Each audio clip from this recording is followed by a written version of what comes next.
आज आमच्यासोबत आहेत उद्धव बाळासाहेब ठाकरे, शिवसेनेचे जिल्हाप्रमुख रवींद्र धर्मेसर।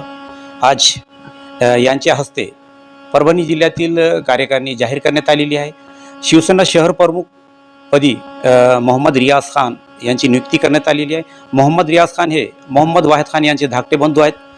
आपण सराशी जाणून घेणार आहोत की आज परभणी जिल्ह्यामध्ये उद्धव बाळासाहेब ठाकरे शिवसेनेचे जे पदाधिकाऱ्यांची नियुक्ती करण्यात येत आहे यांचं काय म्हणणं आहे आणि आज रियाज खान यांची नियुक्ती का करण्यात आली पाहू एक नजर। काय सांगणार सर की आज मोहम्मद रियाज खान यांची पाथरी शहर प्रमुखपदी नियुक्ती करण्यात आलेली आहे उद्धव बाळासाहेब ठाकरे या शिवसेनेमध्ये, आपल्या हस्ते त्यांचं स्वागत करण्यात आलेले आहे। आपण यांनाच शहर प्रमुखपदी निवडलेले। पहिली गोष्ट तुम्हाला एक गोष्ट सांगतो की शहर प्रमुख निवडण्याचा अधिकार मी जरी जिल्हा प्रमुख असलो तर मला नाही आहे। सेनाभाऊंहून त्यांची नियुक्ती केली जाते। मागच्या काही दिवसापूर्वी आमचे संपर्क प्रमुख खोपडे साहेब यांचा दौरा झाला आणि पाथरीमध्ये आमचं एक शहर प्रमुखपद रिक्त होतं। त्यावेळेस आमची चर्चा झाली की आपल्याला एक चांगला तरुण या ठिकाणी शहर प्रमुख म्हणून द्यायचा आहे, कारण जर शहरामध्ये पक्ष मजबूत करायचा असेल, बळकट करायचा असेल तर एक चांगल्या प्रभावी नेतृत्व, एक तरुण कुठेतरी आपल्याला त्या ठिकाणी पदाधिकारी म्हणून नियुक्त करायचं। त्या दृष्टिकोनातून आमच्याकडे 2-4 चेहरे होते, आम्ही त्यांच्याशी चर्चा केली। त्यामध्ये रियाज खानसुद्धा होते।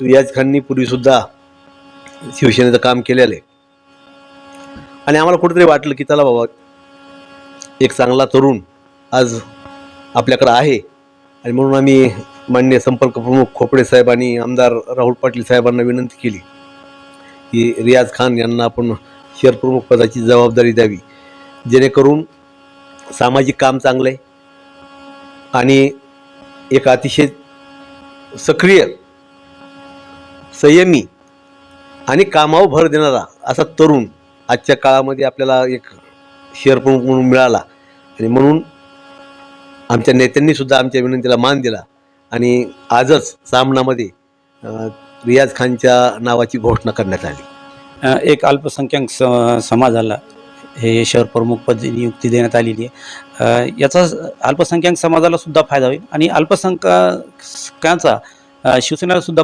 फायदा होईल असं वाटते।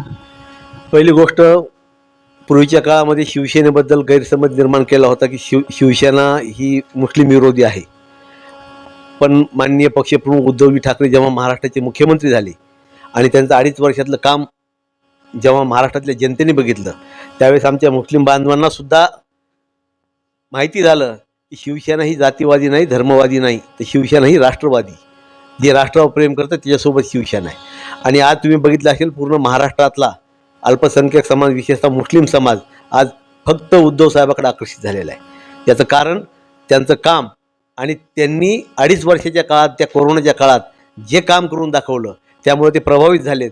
आणि आज तुम्ही बघितलं असेल हेच नाही तर आमचे मुंबईमध्ये एक आमदारसुद्धा शिवसेनेचे मुस्लिम आहेत। त्याच्या अगोदर बी ज्यावेळेस युतीचं सरकार होतं, बाळासाहेब ठाकरे ज्यावेळेस हयात होते, 95ला सरकारला तर साबिरभाई शेख सारखा एक मुस्लिम आमचा कॅबिनेट मंत्री होता। म्हणजे शिवसेना आता अल्पसंख्याक, पहिलं काय होतं की आम्हाला म्हणजे एक वेगळ्या नजरेने बघितलं जायचं, परंतु आता ती भावना राहिली नाही। पाहिजे की पान म्हणत होते, पण आता तो काळ गेलेला आहे, कालांतराने बदल करावा लागतो। आणि आज आमच्या पक्षामध्ये तुम्ही बघितलं असेल मोठ्या प्रमाणात मुस्लिम तरुणांचा ओघ आज शिवसेनेकडे आहे। आणि तुम्ही मागच्या लोकसभेमध्ये सुद्धा बघितलं असेल मुस्लिम समाजानं भरभरून मतदान मशाल चिन्हाला केलं। या खासदार आमचा जो इथं आला ते मुस्लिम मताच्या मतावर निवडून आलेला आहे आणि आता उद्धव साहेबाकडं मुस्लिम समाज मोठ्या आशेने बघतोय।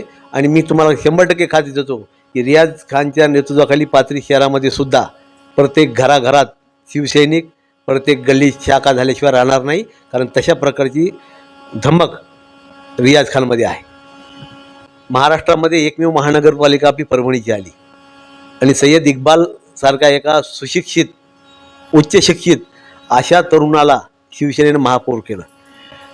म्हणजे याचा अर्थ शिवसेना जात धर्म काही बघत नाही, फक्त काम बघते, कर्तृत्व बघते आणि ज्याच्यात कर्तृत्व असेल निश्चित त्याला न्याय देण्याचं काम शिवसेनेने आजपर्यंत केलं आणि भविष्यातही करीत राहणार। इक्बाल सर जेव्हा साहेबांनी सांगितलं होतं की महापौर त्यांना करायचं, बरेच दुसऱ्या राजकीय पक्षाकडून त्यांचा विरोध बी केला जातो। आता त्यांनी विरोध करण्याचं कारण काय मला माहीत नाही, त्यांचं का पोटसूट उठलं हेही माहीत नाही. पण एक चांगला माणूस, जेव्हा त्यांनी परभणीला शिवमहापुराण झालं, स्वतःची 50 एकर जमीन पीक मोडून त्यांनी दिली, तेव्हा तुम्हाला चांगले वाटले. आणि आज महापौर पदावर बसवलं म्हणजे ते का वाईट? आणि बघितलं ना तुम्ही, परभणीमध्ये शिवसेनेच्या 25 नगरसेवकापैकी 13 नगरसेवक मुस्लिम समाजाचे आहेत आणि ते मशालवर निवडून आलेत आणि ते उद्धव साहेबावर विश्वास ठेवून निवडून आले. तसेच आमच्यासोबत तालुका प्रमुख हरिभाऊ वाकणकरजी आहेत. काय सांगणार आहे सर की आज शहराध्यक्ष शहर प्रमुखपदी रियाज खान यांची नियुक्ती करण्यात आली? सर्वप्रथम आज पाथरी शहर प्रमुख म्हणून उद्धव बाळासाहेब ठाकरे शिवसेनेचे शहर प्रमुख म्हणून ज्यांची रियाज खान यांची नियुक्ती झाली त्यांचं सर्वप्रथम मी अभिनंदन करतो, स्वागत करतो. आणि उद्धव साहेबांचे विचार आणि आज जे काही देशात वातावरण तयार झाले त्या वातावरणाच्या विरोधात जे उद्धव साहेब भूमिका मांडत आहेत ती सर्वसामान्य जनतेपर्यंत आणि प्रत्येक तळागाळातल्या कार्यकर्त्यापर्यंत शिवसेना आणि उद्धव साहेबांचे विचार ते पोहोचतील या ठिकाणी मी त्यांच्याकडून ती अपेक्षा व्यक्त करतो. आणि मला एक चांगला सहकारी या ठिकाणी शहर प्रमुख म्हणून लाभले त्याबद्दल त्यांचेही अभिनंदन करतो आणि पक्षाचंही अभिनंदन करतो की जातीपतीच्या राजकारणाच्या पलीकडे जाऊन एक आज देशासमोरची आव्हानं आज आणि या महाराष्ट्रातली जी काही तानाशाही चालली या विरोधात ओबीसी, मराठा, मुस्लिम, हिंदू हे वाद कुठंतरी थांबले पाहिजेत, हा विषारी प्रयोग कुठंतरी थांबला पाहिजे.